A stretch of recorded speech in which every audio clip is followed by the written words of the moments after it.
I'm Lauren. And I'm Callie. And welcome back to the Book Common Room podcast.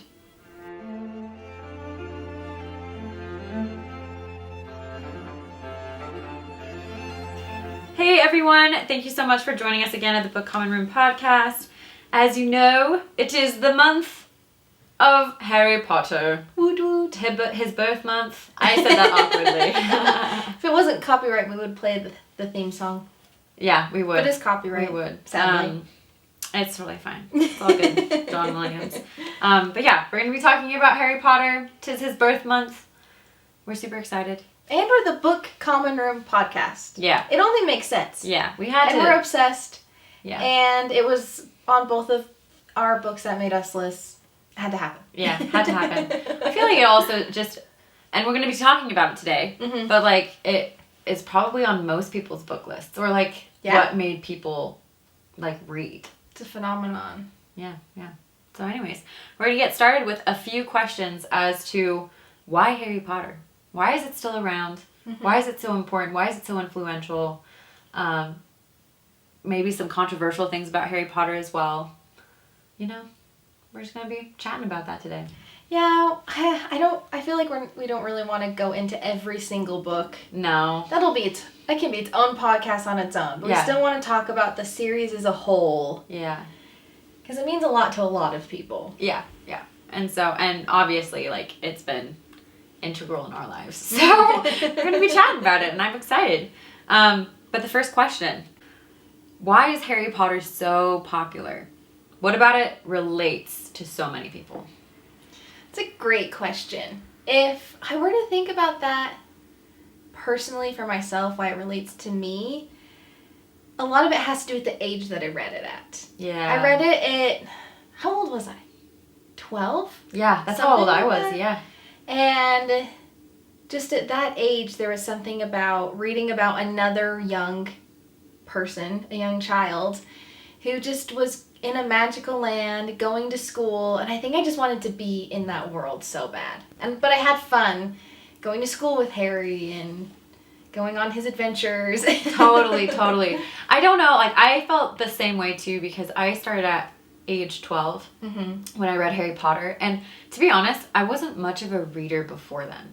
Like, I don't know, you would read your occasional Dr. Seuss, you would read your occasional Junie B. Jones, Magical Treehouse, but I, like, had never taken on anything that was more than 50 pages.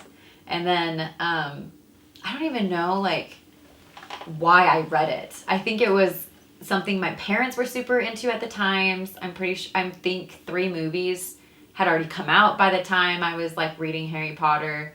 And so I just was like, okay, I'm going to try this out. And, like, as soon as I read it, I was like, wow, I want friends like them.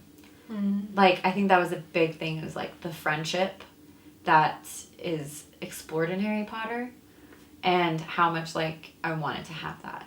Oh, I love that. Yeah. I think... Are you crying? No. It kind of sounded like it.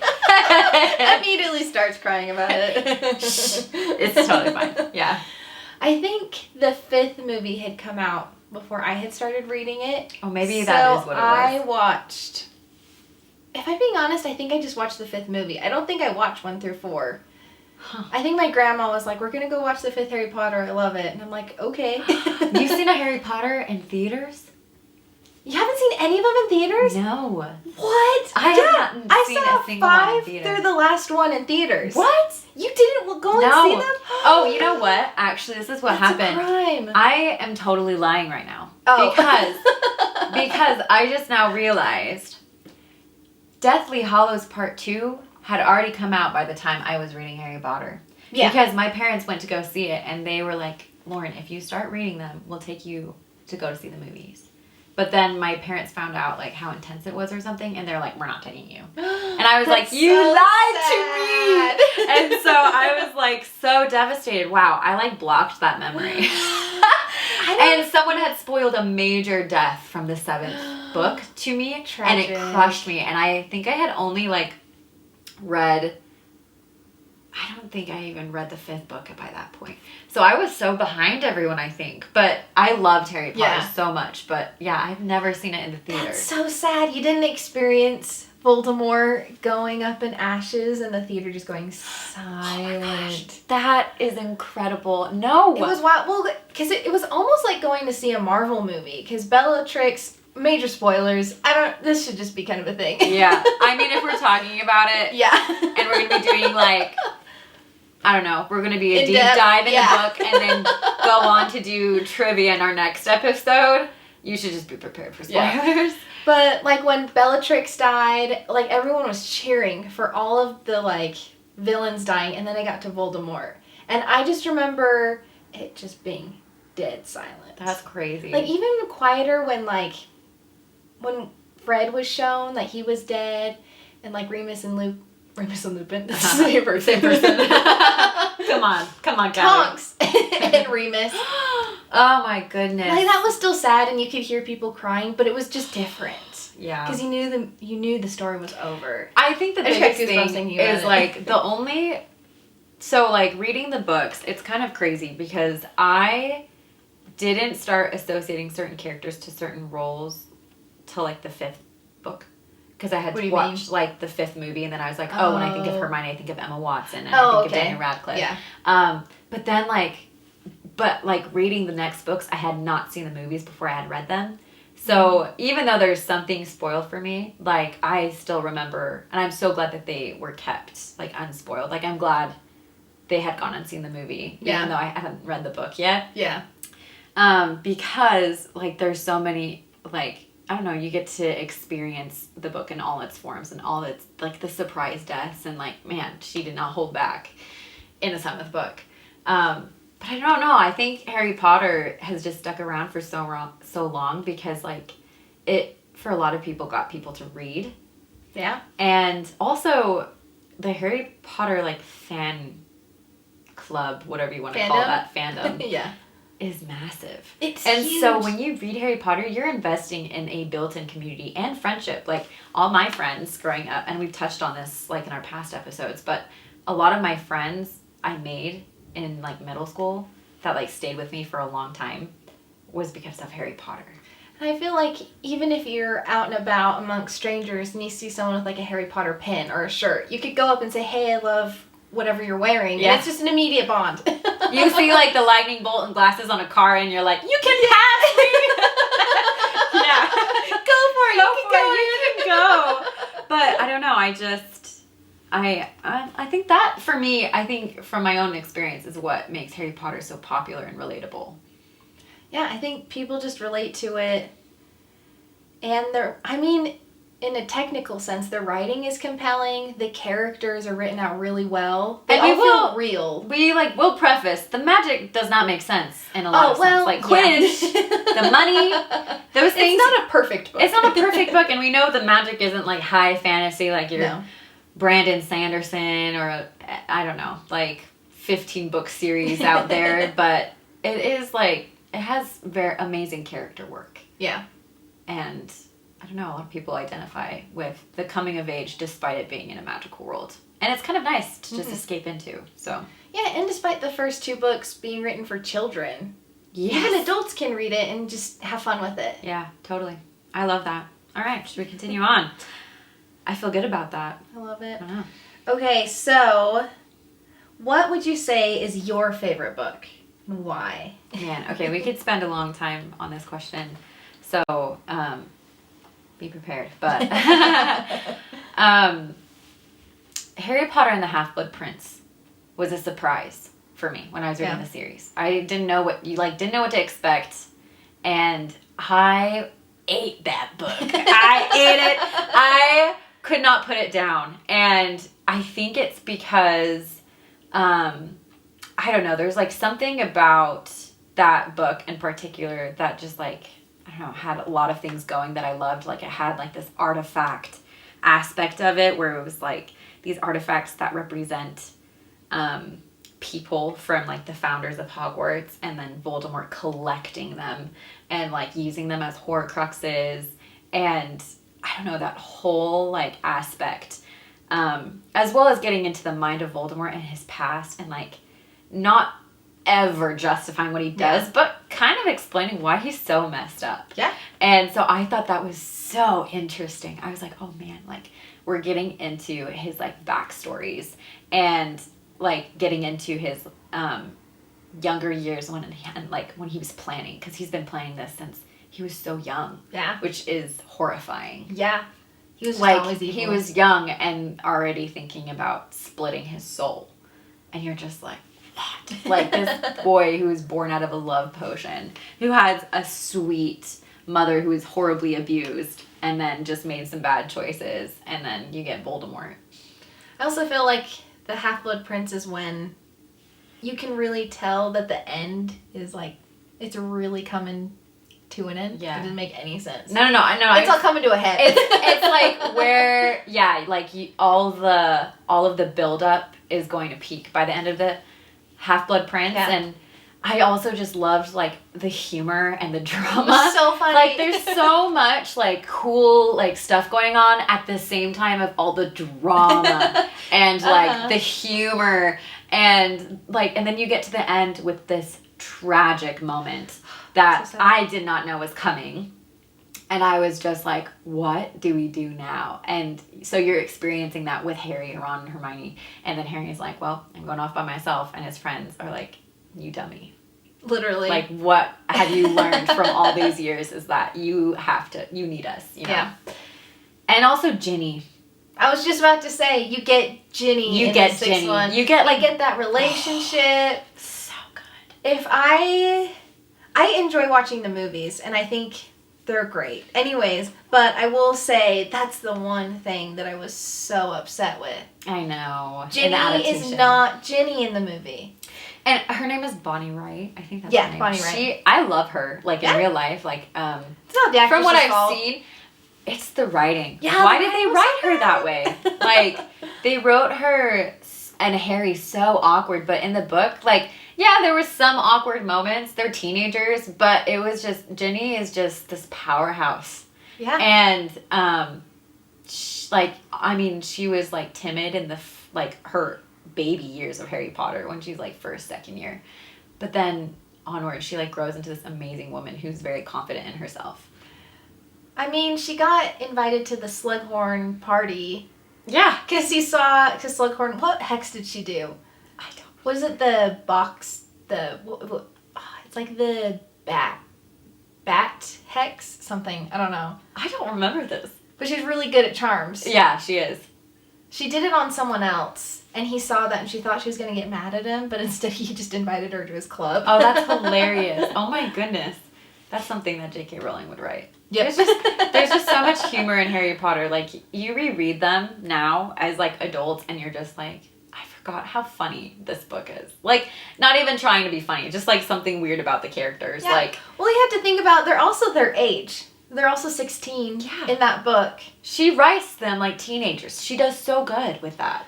Teenagers are angsty. Yeah. And then you have, like, crackpot Dumbledore, who has, like, a freaking birthmark of the Underground Railroad system on his knee, and he just, like, publicizes that. And then his, like, speeches every Hogwarts year crack me up, because So it's, like, funny. so unhelpful, and, like, all the memes out there where it's, like, Dumbledore treating the school year so lightly when everybody almost dies every year. And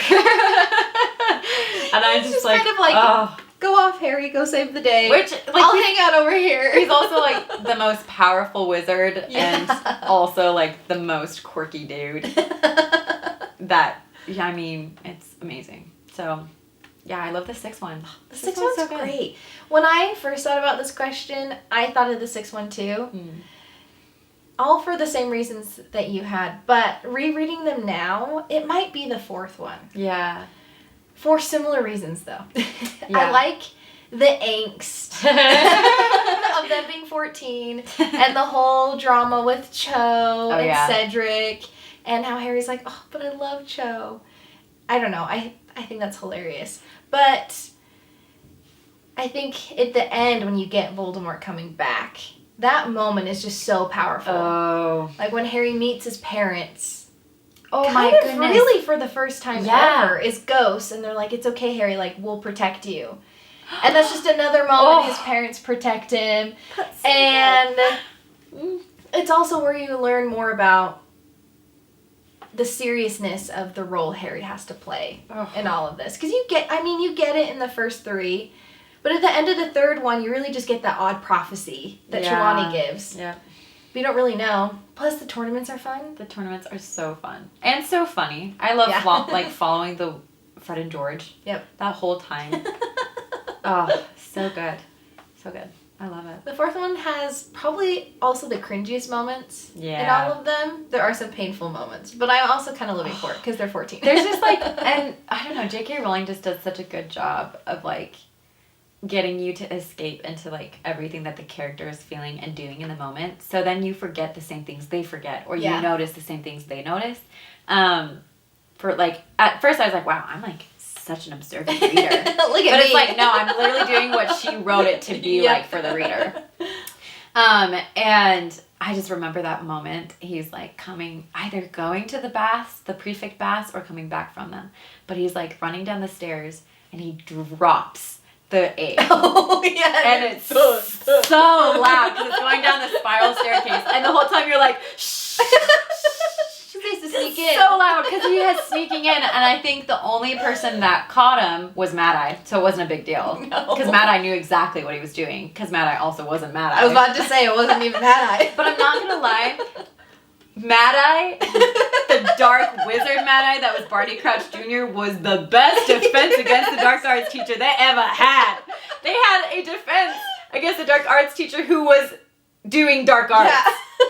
That's true. I never thought about that. That's very meta. He's the best professor they had. And he was Voldemort worshiper. He was more obsessive than Bellatrix. True. Yeah. Crazy. And also that whole story arc was very interesting, the 4th one. Following, because you're not just following Harry, Ron, and Hermione, but you're also getting the side story of getting a lot more Barty characters. Crouch Yeah. and his son. And it starts off not with Harry. Yeah. You start off talking about the what's the Prime house Minister? called? Oh, that's the 6th No, book. this is good. Yeah. What's their manor called? Voldemort's dad manor. I don't remember. But they're at their house or something. and they're dead. The land. Yeah, because they thought he did it. Yeah, they thought he killed them. But he always kept care of the land after they were gone. And then he died. And then Voldemort used that house and killed that man. That's so sad. Isn't that so weird that he would go back to his own father's house as headquarters? And then it's kind of wild. Yeah, and the whole coming back was at the graveyard of his parents. Yeah. Or of his dad. Dad. And his parents. Dad and his grandparents, I guess. But I don't know where his mom was buried. probably in some unmarked grave because they treated her Probably. horribly. Yeah, that's true. I don't know. I don't Maybe know. heartbreak killed her. But anyways, 4th book is a good one. It's so good. Love it. Love it. Okay, so this I kind of wanted to talk about this as I was explaining how you get into the reader's POV, but you're kind of feeding into what it is that the writer is wanting you to experience, but at the same time there's something that the author can't do, and it's the fact that once she produces, J.K. Rowling or any author, once they produce something out into the world, it's no longer theirs. Yeah. Kind of an aspect. Yeah. And so, how do we feel about, Harry Potter and, the hurtful things that J.K. Rowling has promoted? How do we feel about separating her from the work? This is an interesting question because in theory I have one answer, in practice I have another answer, but I do think this is something important to address just as consumers in general, as you're consuming art. I think it's a really good ethical question to think about yourself. Ethically, do you feel okay to separate the art from the artist enough to enjoy the art? Yeah. And because when J.K. Rowling first sent out the controversial tweets, people were going and removing their Harry Potter tattoos and burning books, the books that they owned, because it was so just an outcry of this. I'm not gonna put words into someone's mouth, but I always interpret it as it's this hero that you have, and they're now saying something that's totally against everything that you believe and all your morals. but we still love it, and it's so influential today. So is it okay to separate the art from the artist like that? Yeah, and that's such a good question. I've been like thinking about that. Like, I feel like I have to really wrestle with it. Yeah. Just because, like, I don't know, it depends on who you talk to. Even like the Harry Potter cast, like, there's some of that are like, I don't understand why it is that it's been so, like, people have been so hurt by her. And whereas other people are like, we do not, like, condone anything that she said. So you get, like, two, like, extreme point of views, even from people who know her well, who, like, either don't see the problem or see the, like, severe problem. Mm-hmm. And so, like, it's so hard to know for me because, like, I don't love the idea of, like, separating the artist from the art, because it's like you kind of just need to be able to grapple with the nuances. But at the same time, like, you have this childhood hero who's inextricably linked to this book series you adore. And then, like, what if, like, something she said directly makes you feel like you're less, you don't belong? Yeah. Just very isolating, hurtful feelings from someone who, like, brought you this. And then it's like, well, for them, like, it's tainted somehow. So, like, you know, it's hard because for me, I don't feel that way, but I know other people do. And so I feel like it's almost like you just have to be able to respect how people approach this, like, I don't know, gray area. But, like, for me, I feel like Harry Potter will always be, like, an important part of my life. And so I kind of just, I kind of just accept it for what it is, I guess. But I know, well... I don't know. See, again, in theory, if, like, for example, if I were to produce something, literature, anything artistic, and put it out in the world, I would hope, and this could just because I'm prideful, I would hope that I am going to be tied to it. That is going to be something remembered that I did. Yeah. And something celebrated. And so I could see... So in theory, it's like, oh yeah, that is someone's hard work. That is their words. They did put this together. Like, J.K. Rowling really did go in and, like, crafted this whole thing masterfully. Like, so much that we don't even see, like, all of the dots connecting that she has, like, already planned, you know? Yeah. However, in practice, I'm not sitting down and thinking, this is J.K. Rowling's words. Yeah. And I'm reading, this is Harry Potter. And this is... He almost becomes real as I'm reading it. And I'm reading his words and his experiences. Like, it comes to life in the eyes of the readers, separate from the artist. And that's just kind of the nature of it, maybe. Yeah. Interesting. I think this question is very personal. For sure. And I don't think anyone can tell you how to go about it. But I do think it is important to sit back and think. Because it applies to other things, too. For sure. It's not just J.K. Rowling, Harry Potter that, like... And, like, I mean, there's... like, people that boycott her. There's, like, the video game Hogwarts Legacy. You get the whole, like, Fantastic Beasts series and how that went down with Disney. But then, like, you've got, like, artists that I love, like Hemingway. But he is a very problematic man. Yes. But I think he's a phenomenal writer and was able to do things with the written word that, like, really impacted me, despite him being a misogynist. To put it lightly. Yeah, or, like, not a great friend historically. No. But, like, there are some admirable qualities about him, but also just, like, his writing itself, like, is very compelling for me. And so it's not, I have to wrestle with this, not with J.K. Rowling, but with, like, artists, writers, music even. And I don't know, you just kind of have to, it is personal, you have to kind of figure out where you stand ethically on it. So I know, and what's right. That also depends on the person, too. So subjective. It's so subjective. It's so hard. But I think you just need to be kind and graceful to how people respond to it. Because, like, it's okay. Some people will get on a soapbox about Harry Potter, and you just got to be like, you know what? That's okay. Yeah. This might be, as you would say, in the weeds. But I recently wrote a paper on what makes, like, good art. Oh. And it was interesting because I went and I studied what scholars think, the general public, and then my own opinion. Mm-hmm. And long story short, no one agrees. No one. Yeah. No one agrees. not two scholars agree. Like, they can say, oh yeah, I believe in this theory, but they'll explain the theory in a different way. That matches what they think. Interesting. And then the general public will be like, oh yeah, I read this theory or this scholar, but I disagree. And then someone will disagree with that.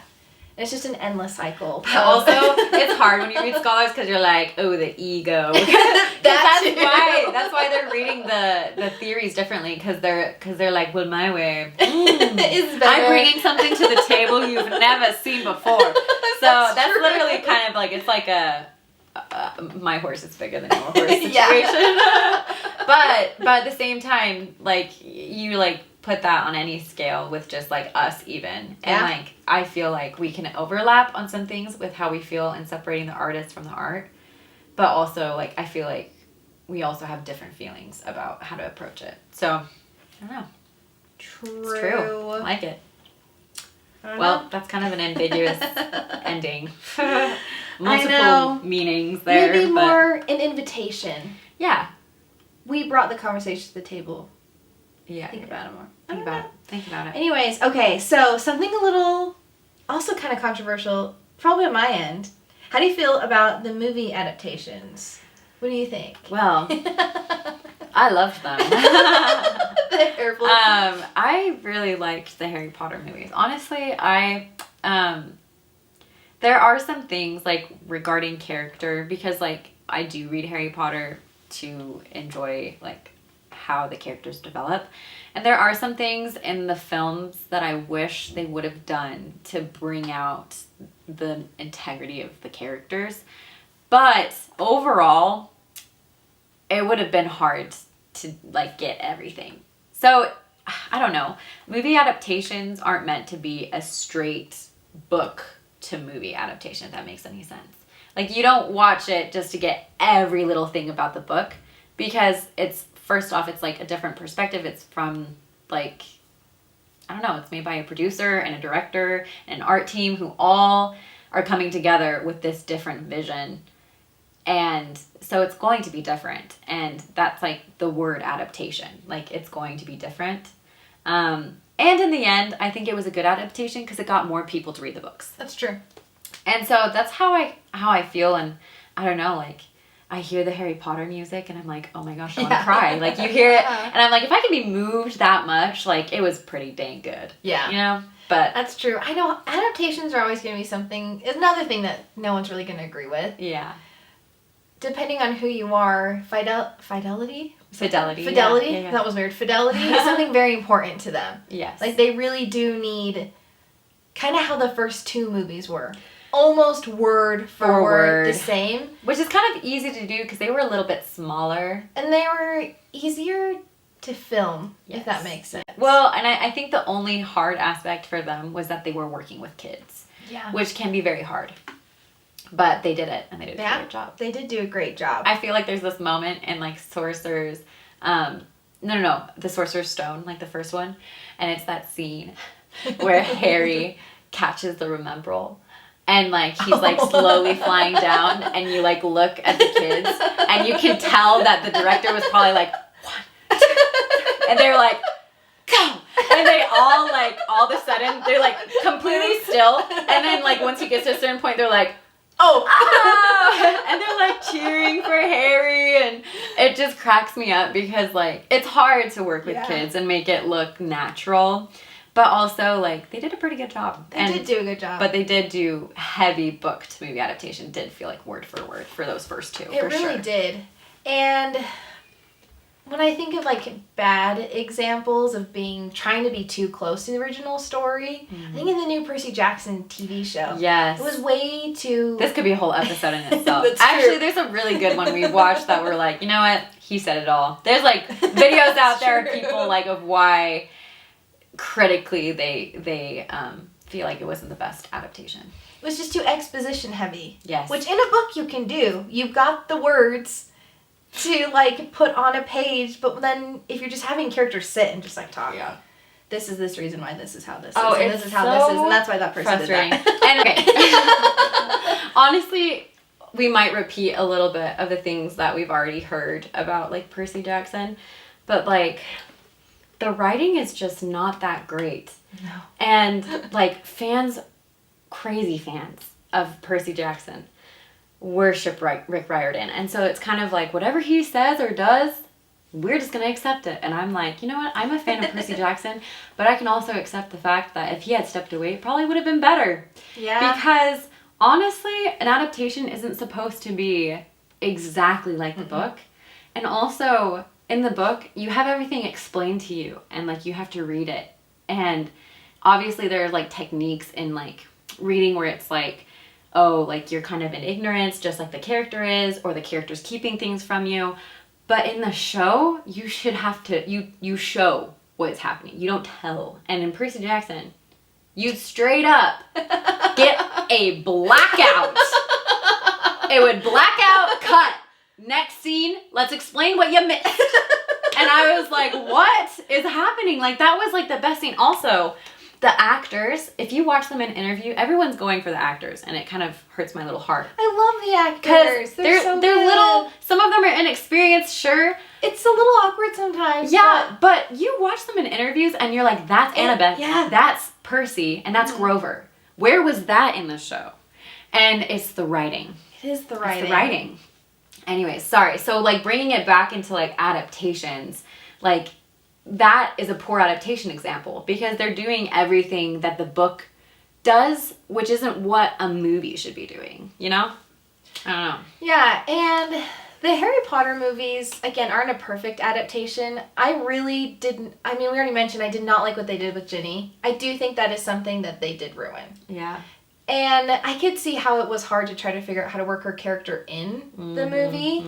Yeah. But I almost wonder if they could have just, like, taken more time to really figure out if they just take out the love story entirely or work it in earlier. I don't know. I don't know how they would have fixed it. That's the other issue. Yeah. But that's something I would want to sit down with, like, the creators of Harry Potter. Like, I know that it changed on each movie, which is amazing. Like, you get this collaboration of different directors and producers and musicians. And, like, they make a cohesive story because, like, Harry Potter does tone shift as they get older. Yeah. Because they're growing and, like, things do become more dim and it's hard.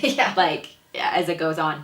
But it's just so good. Like, and I think that's why the third movie is, like, such a good adaptation to me because, like, even though there's, like, things that bother us so hard and, like, I mean, Daniel Radcliffe and Emma Watson and Rupert Grint aren't at their peak acting. He was their friend.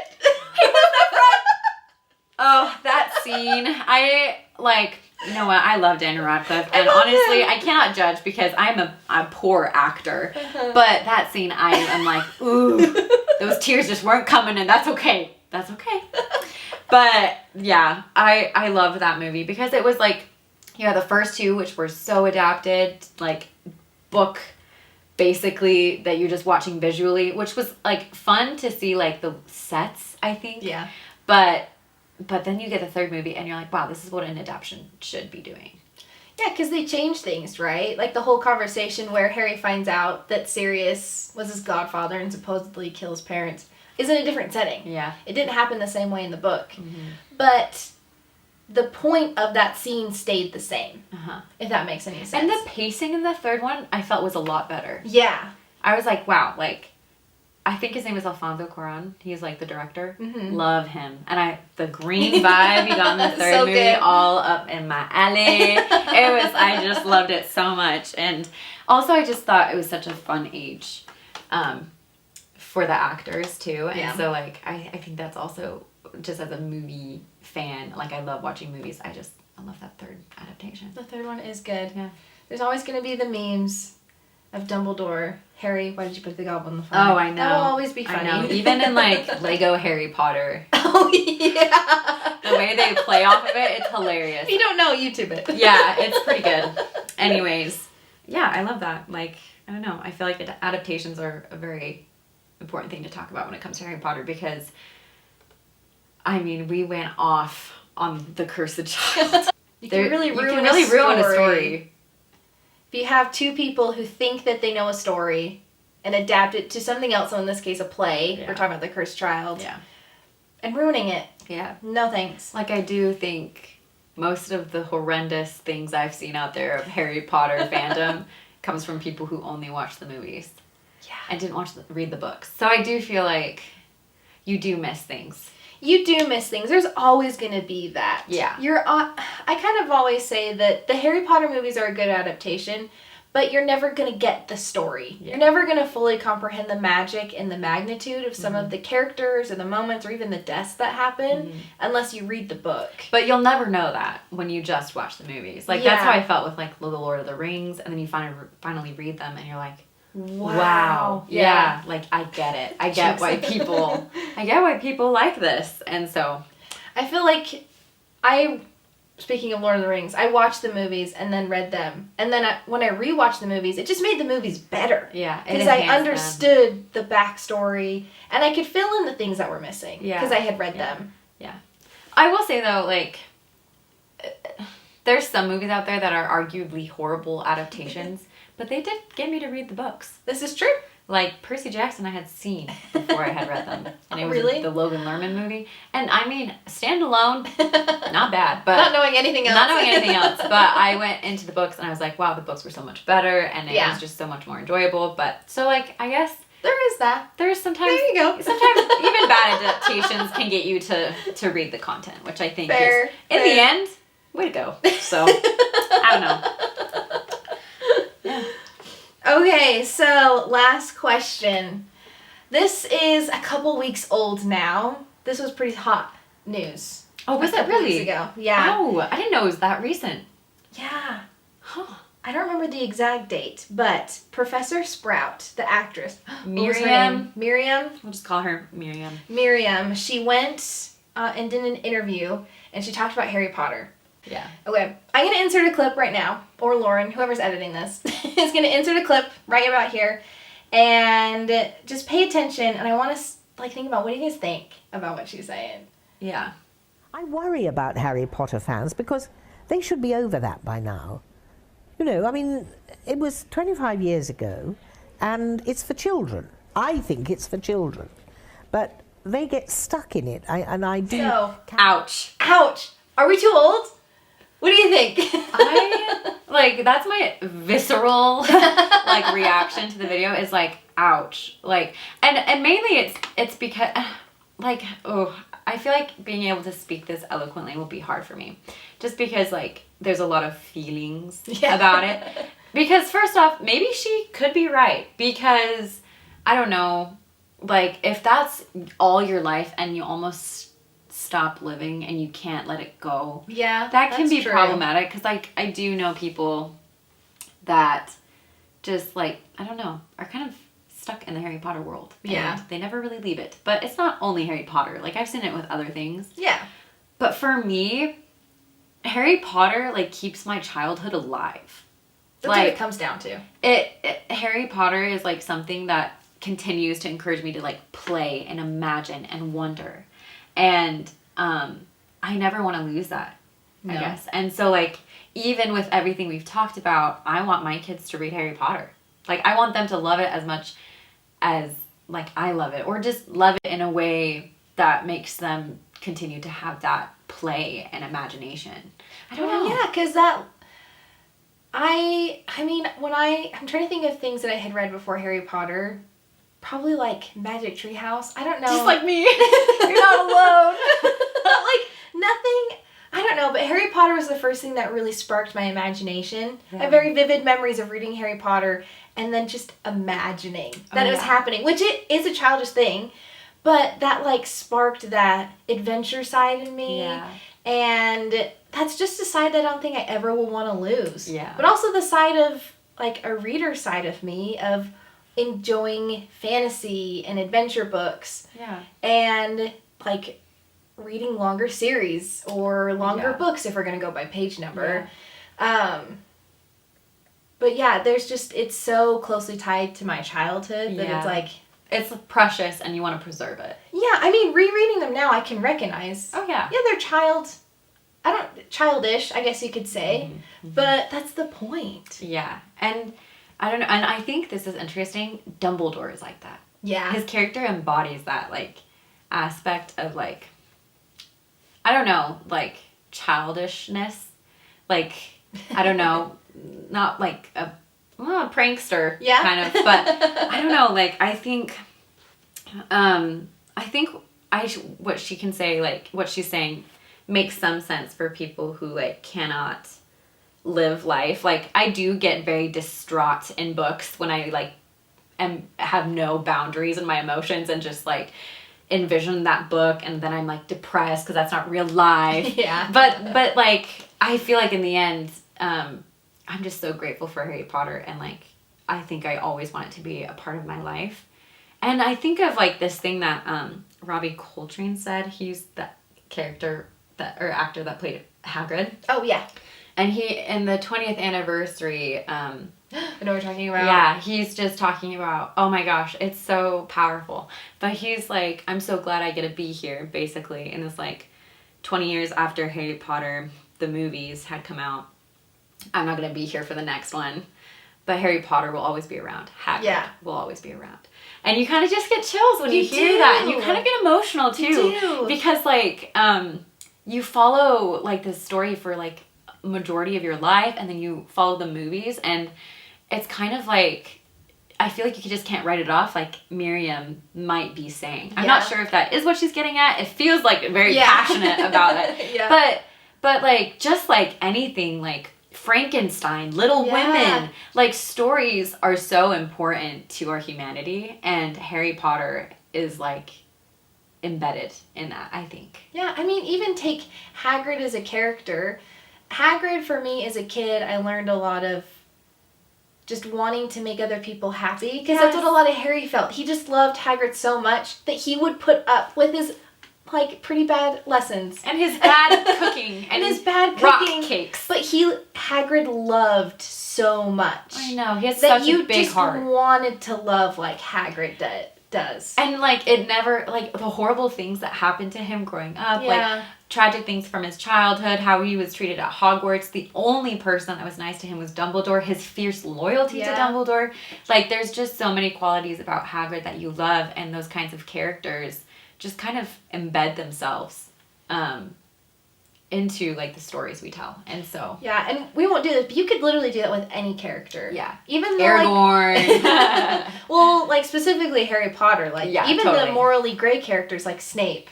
And, like, how you felt about what he is, the choices he made, and how you might learn from... Even Sirius. Him and Sirius. I have, like, qualms with sometimes. Yeah, but you learn from them because they become so real to you. Yeah. And so, I don't know. I disagree, I think, in that sense. Me too. You should be able to have the capacity to open up your world to other things. Yeah. But never, ever squash your childhood. Yeah. Like, it is so important. Life is so boring if you do that. Yeah. It's so much more fun. And, yeah, I keep that wonder and imagination alive. So if Harry Potter does that for you... Keep going. Yeah. Live your best life. Why would you let that go? Yeah. This is true. Anyways. Okay. Amazing. Well, thank you guys for joining this podcast. Yeah. I could talk about Harry Potter forever. And so if this was... Hours and hours and hours. Yeah. Harry Potter will be referenced throughout the things we do. But, of course, we'll read different books. Something of classical literature, something of popular literature, and then maybe more influential, controversial literature. Yeah. But just see what it's about and learn to love to read with us. So. But if you need a starting place, this is a great starting place. Yeah, Harry Potter, wonderful place to start. If you're not a reader... Try Harry Potter. Try Harry Potter, and then come watch the rest of the stuff and build on the rest of your literature with us. Yeah. Did it make any sense? I think that makes sense. Like, build upon your personal little library. Yeah. And we'll do it together. Awesome. Thanks for listening in. We will catch you in our next podcast episode. Yeah, we're going to have a little bit more fun. It'll be a little bit more of a nerdy More Harry Potter topics, but it's just going to be a little bit more loosey-goosey. Yeah. Not so serious like what we got to. Be prepared for some trivia. Oh, yeah. Bring your knowledge. Bring your knowledge. Put your Hermione hat on. Yeah, there you go. Okay. All right. Thanks, you guys. Bye. Bye.